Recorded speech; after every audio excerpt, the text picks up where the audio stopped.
साथियों, आप सभी को नमस्कार। हिंद स्वराज की कड़ी को आगे बढ़ाते हुए आज प्रस्तुत है आपके सामने अध्याय 8 हिंदुस्तान की दशा। पहला पाठक। हिंदुस्तान अंग्रेजों के हाथ में क्यों है, यह समझा जा सकता है। अब मैं हिंदुस्तान की हालत के बारे में आपके विचार जानना चाहता हूँ। संपादक। आज हिंदुस्तान की रंग दशा है, यह आपसे कहते हुए मेरी आंखों में पानी भर जाता है और गला सूख जाता है। यह बात मैं आपको पूरी तरह समझा सकूंगा या नहीं, इस बारे में मुझे शक है। मेरी पक्की राय है कि हिंदुस्तान अंग्रेजों से नहीं बल्कि आजकल की सभ्यता से कुचला जा रहा है। उसकी चपेट में वह फंस गया है। उससे बचने का भी उपाय है, लेकिन दिन ब दिन समय बीतता जा रहा है। मुझे तो धर्म प्यारा है, इसलिए पहला दुख मुझे यह है कि हिंदुस्तान धर्म भ्रष्ट होता जा रहा है। धर्म का अर्थ मैं यहाँ हिंदू, मुस्लिम, ज्यूस धर्म से नहीं करता, लेकिन इन सब धर्मों के अंदर जो धर्म है वह हिंदुस्तान से जा रहा है। हम ईश्वर से विमुख होते जा रहे हैं। पाठक। सो कैसे? संपादक। हिंदुस्तान पर हम तोहमत है कि हम आलसी हैं और गोरे लोग मेहनती और उत्साही हैं। इसे हमने मान लिया है, इसलिए हम अपनी हालात को बदलना चाहते हैं। हिंदू, मुस्लिम, ज्यूस, ईसाई सब धर्म सिखाते हैं कि हमें दुनियावी बातों के बारे में मंद और धार्मिक बातों के बारे में उत्साही रहना चाहिए। हमें अपने दुनियावी लोभ की हद बांधनी चाहिए और धार्मिक लोभ को खुला छोड़ देना चाहिए। हमारा उत्साह धार्मिक लोभ में भी रहना चाहिए। पाठक। इससे तो मालूम होता है कि आप पाखंडी बनने की तालीम देते हैं। धर्म के बारे में ऐसी बातें करके ठग लोग दुनिया को ठगते आए हैं और आज भी ठग रहे हैं। संपादक। आप धर्म पर गलत आरोप लगाते हैं। पाखंड तो सब धर्मों में है। जहाँ सूरज है वहाँ अंधकार रहता है। परछाई हर एक चीज के साथ जुड़ी रहती है। धार्मिक ठगों को आप दुनियावी ठगों से अच्छे पाएंगे। सभ्यता में जो पाखंड है आपको बता चुका हूँ, वैसा पाखंड धर्म में मैंने कभी नहीं देखा। पाठक। यह कैसे कहा जा सकता है? धर्म के नाम पर हिंदू मुसलमान लड़े, धर्म के नाम पर ईसाइयों में बड़े बड़े युद्ध हुए, धर्म के नाम पर हजारों बेगुनाह लोग मारे गए, उन्हें जला दिया गया, इन पर बड़ी बड़ी मुसीबतें गुजारी गई। यह तो सभ्यता से बदतर ही माना जाएगा। सब संपादक। तो मैं कहूँगा कि यह सब सभ्यता की दुख से ज़्यादा बर्दाश्त हो सकने जैसा है। आपने जो कुछ कहा वह पाखंड है, ऐसा सब लोग समझते हैं। इसलिए पाखंड में फंसे हुए लोग मर गए कि सारा सवाल हल हो गया। जहाँ भोले लोग हैं वहाँ ऐसा ही चलता रहेगा, लेकिन उसका असर हमेशा के लिए बुरा नहीं रहता। सभ्यता की होली में जो लोग जल मरे हैं उनकी तो कोई हद ही नहीं। उनकी खूबी यह है कि लोग उसे अच्छा मानकर उसमें कूद पड़ते हैं। फिर वे ना तो रहते दीन के और न रहते दुनिया के। वे सच बात को बिल्कुल भूल जाते हैं। सभ्यता चूहे की तरह फूंक कर काटती है। उसका असर जब हम जानेंगे तब पुराने वहम मुकाबले में हम मीठे लगेंगे। मेरा कहना यह नहीं कि हमें उन वहमों को कायम रखना चाहिए, नहीं, उनके खिलाफ तो हम लड़ेंगे ही, लेकिन वह लड़ाई धर्म को भूलकर नहीं लड़ी जाएगी, बल्कि सही तौर पर धर्म को समझकर और उसकी रक्षा करके लड़ी जाएगी। पाठक। तब तो आप यह भी कहेंगे कि अंग्रेजों ने हिंदुस्तान में शांति का जो सुख हमें दिया है वह बेकार है। संपादक। आप भले भांति देखते हो, पर मैं तो शांति का सुख नहीं देखता। पाठक, तब तो ठग, पिंडारी, भील वगैरह देश में जो त्रास गुजारते थे, उसमें आपके ख्याल से कोई बुराई नहीं थी। संपादक, आप जरा सोचेंगे तो मालूम होगा कि उनका त्रास बहुत कम है। अगर सचमुच उनका त्रास भयंकर होता तो प्रजा का जड़मूल से कभी का नाश हो जाता, और हाल की शांति तो नाम की ही है। मैं यह कहना चाहता हूँ कि इस शांति में हम नामर्द, नपुंसक और डरपोक बन गए हैं। भीलों और पिंडारियों का स्वभाव अंग्रेजों ने बदल दिया है। ऐसा हम ना मान ले, हम पर ऐसा जुल्म होता हो तो हमें उसे बर्दाश्त करना चाहिए, लेकिन दूसरे लोग हमें उस जुल्म से बचाएं, यह तो हमारे लिए बिल्कुल कलंक जैसा है। हम कमज़ोर और डरपोक बने, इससे तो भीलों के तीर कमान से मरना मुझे ज़्यादा पसंद है। उस हालत में जो हिंदुस्तान था, उसका जोश कुछ दूसरा ही था। मैकाले ने हिंदुस्तानियों को नामर्द माना, वह उसकी अधम अज्ञान दशा को बताता है। हिंदुस्तानी नामर्द कभी नहीं थे। यह जान लीजिए कि जिस देश में पहाड़ी लोग बसते हैं, जहाँ बाघ भेड़िए रहते हैं, उस देश के रहने वाले अगर सचमुच डरपोक हों तो उनका नाश ही हो जाए। आप कभी खेतों में गए हैं? मैं आपसे यकीनन कहता हूँ कि खेतों में हमारे किसान आज भी निर्भय होकर सोते हैं, जबकि अंग्रेज आप वहाँ सोने के लिए आनाकानी करेंगे। बल तो निर्भयता में है, बदन पर मांस लोदे होने के बल नहीं है। आप थोड़ा भी सोचेंगे तो इस बात को समझ जाएंगे।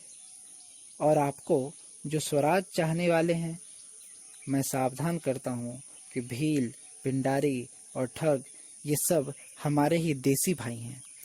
उन्हें जीतना मेरा और आपका काम है। जब तक आपको ही भाई का डर आपको रहेगा, तब तक आप कभी मकसद हासिल नहीं कर सकेंगे। अध्याय 9, हिंदुस्तान की दशा दूसरा, रेलगाड़ी। पाठक, हिंदुस्तान की शांति के बारे में मेरा जो मोह था वह आपने ले लिया। अब तो याद नहीं आता कि आपने मेरे पास कुछ भी रहने दिया हो। संपादक, अब तक तो मैंने आपको सिर्फ धर्म की दशा का ही ख्याल कराया है, लेकिन हिंदुस्तान रंग क्यों है, इस बारे में मैं आपके विचार आपको बताऊंगा। तब तो शायद आप मुझसे नफरत ही करेंगे, क्योंकि आज तक हमने और अपने जिन चीज़ों की लाभकारी माना है, वे मुझे तो नुकसानदेह ही मालूम होते हैं। पाठक, वे क्या हैं? संपादक, हिंदुस्तान को रेलों ने, वकीलों ने और डॉक्टर ने कंगाल बना दिया है। यह एक ऐसी हालत है कि अगर हम समय पर नहीं चेतेंगे तो चारों ओर से घिर कर बर्बाद हो जाएंगे। पाठक, मुझे डर है कि हमारे विचार कभी मिलेंगे या नहीं।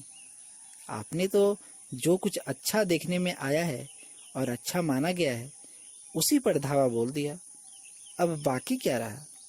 संपादक, आपको धीरज रखना होगा। सभ्यता नुकसान करने वाली कैसे है, यह तो मुश्किल से मालूम हो सकता है। डॉक्टर आपको बतलाएंगे कि क्षय का मरीज मौत के दिन तक भी जीने की आशा रखता है। क्षय का रोग बाहर दिखाई देने वाले हानि नहीं पहुंचाता, और वह रोग आदमी को झूठी लाली देता है। इससे बीमार विश्वास में बहता रहता है और आखिर डूब जाता है। सभ्यता की ऐसा ही समझिए, वह एक अदृश्य रोग है, उससे चेत कर रही है। पाठक, अच्छा, तो अब आप रेल पुराण सुनाइए। संपादक, आपके दिल में यह बात तुरंत उठेगी कि अगर रेल ना हो तो अंग्रेजों का काबू हिंदुस्तान पर जितना है उतना तो नहीं ही रहेगा। रेल से महामारी फैली है। अगर रेलगाड़ी ना हो तो कुछ ही लोग एक जगह से दूसरी जगह जाएंगे, और इस कारण संक्रामक रोग सारे देश में नहीं पहुंच पाएंगे। हम कुदरती तौर पर ही सेग्रेशन सूतक पालते थे। रेल से अकाल बढ़े हैं, क्योंकि रेलगाड़ी की सुविधा के कारण लोग अपना अनाज बेच डालते हैं।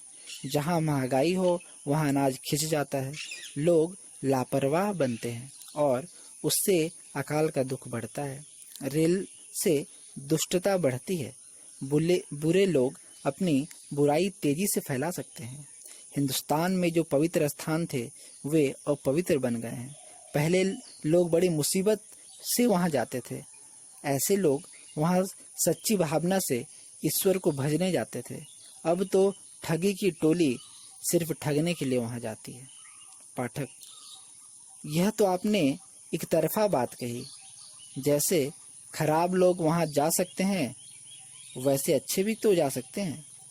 वे क्यों रेलगाड़ी का पूरा लाभ नहीं लेते? संपादक, जो अच्छा होता है वह बीरबहोटी की तरह धीरे चलता है, उसकी रेल से नहीं बनती।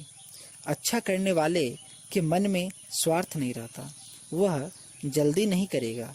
वह जानता है कि आदमी पर अच्छी बात का असर डालने में बहुत समय लगता है, बुरी बात ही तेजी से बढ़ सकती है। घर बनाना मुश्किल है, तोड़ना सरल है।